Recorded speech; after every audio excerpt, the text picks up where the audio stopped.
തുർക്കിയിലെ പ്രധാനപ്പെട്ട സാംസ്കാരികവും ചരിത്രപരവുമായ പട്ടണവും മുൻ തലസ്ഥാനവുമായ ഇസ്താംബുളിലാണ് ഹാഗിയ സോഫിയ ഗ്രാൻഡ് മോസ്ക് സ്ഥിതി ചെയ്യുന്നത്. AD 325 മുമ്പ് ഇവിടെ ഒരു പാഗൻ ടെമ്പിൾ അഥവാ വിഗ്രഹാരാധന നടത്തുന്ന വിജാതീയരുടെ ഒരു ക്ഷേത്രം ഉണ്ടായിരുന്നു. AD 325 കോൺസ്റ്റന്റൈൻ ഒന്നാമൻ ചക്രവർത്തി ഇവിടെ ഒരു ക്രിസ്ത്യൻ പള്ളി നിർമ്മിക്കാൻ ഉത്തരവ് കൊടുത്തു.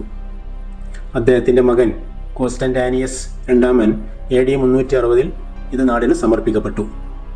കോൺസ്റ്റാന്റിനോപ്പിൾ പത്രിയാർക്കീസ് സെന്റ് ജോൺ ക്രിസോസ്റ്റോമിനെ ഭ്രഷ്ട് കൽപ്പിച്ചതിൻ്റെ പേരിലുണ്ടായ ലഹളയെ തുടർന്ന് AD 404 ഇത് തീവച്ച് നശിപ്പിച്ചു. പിന്നീട് റോമൻ ചക്രവർത്തി കോൺസ്റ്റന്റൈൻസ് ഒന്നാമൻ ഇത് പുനർനിർമ്മാണം നടത്തി. 532 ജനുവരി 13 പൊട്ടിപ്പുറപ്പെട്ട നിക ലഹളയിൽ ഹാഗിയ സോഫിയ ഉൾപ്പെടെ കോൺസ്റ്റാന്റിനോപ്പിളിൻ്റെ മിക്ക സ്ഥലങ്ങളും അഗ്നിക്കിരയായി. 532 537 ഇടയിൽ ബൈസന്റൈൻ സാമ്രാജ്യം കോൺസ്റ്റാന്റിനോപ്പിളിലെ ക്രിസ്ത്യൻ കത്തീഡ്രൽ എന്ന നിലയിൽ ബൈസന്റൈൻ ചക്രവർത്തി ജസ്റ്റീനിയൻ ഒന്നാമൻ നിർമ്മിച്ചതാണ് നിലവിലെ ഘടന. 558 ഉണ്ടായ ഭൂമികുലുക്കത്തിൽ ചില ഭാഗങ്ങൾ അടർന്നു വീണു. 1204 നാലാം കുരിശുയുദ്ധകാലത്ത് ലാറ്റിൻ സാമ്രാജ്യത്തിൻ്റെ കീഴിലുള്ള ഒരു കത്തീഡ്രലായി ഇത് പരിവർത്തനം ചെയ്യപ്പെട്ടു.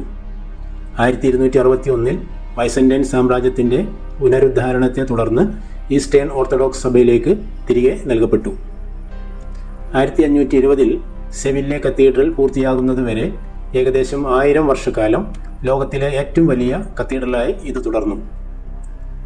ബൈസാന്റിയൻ ഭരണാധികാരികളുടെ കിരീടധാരണം ഈ പള്ളിയിൽ വെച്ചായിരുന്നു നടന്നിരുന്നത്.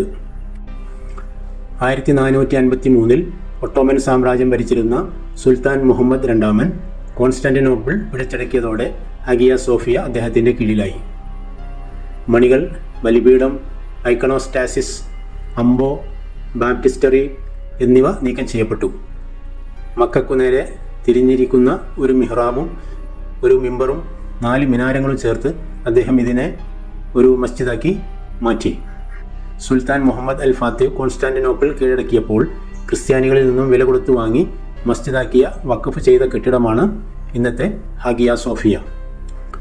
1934 തുർക്കി president Mustafa Kemal Pasha Ataturk Hagia Sophia മോസ്കിനെ ഒരു മ്യൂസിയമാക്കി മാറ്റി. 2020 തുർക്കി സുപ്രീം കോടതി വിധി പ്രകാരം ഹാഗിയ സോഫിയ മുസ്ലിങ്ങൾക്ക് പ്രാർത്ഥനയ്ക്ക് വിട്ടുകൊടുത്തു.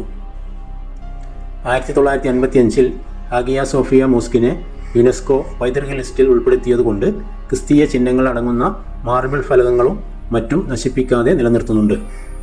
ഇപ്പോൾ പ്രാർത്ഥന സമയത്ത് ക്രിസ്തീയ ചിഹ്നങ്ങൾ തുണികൾ കൊണ്ട് മറക്കുകയും പ്രാർത്ഥനയ്ക്കു ശേഷം പൂർവ്വസ്ഥിതിയിലാക്കുകയും ചെയ്തു വരുന്നു.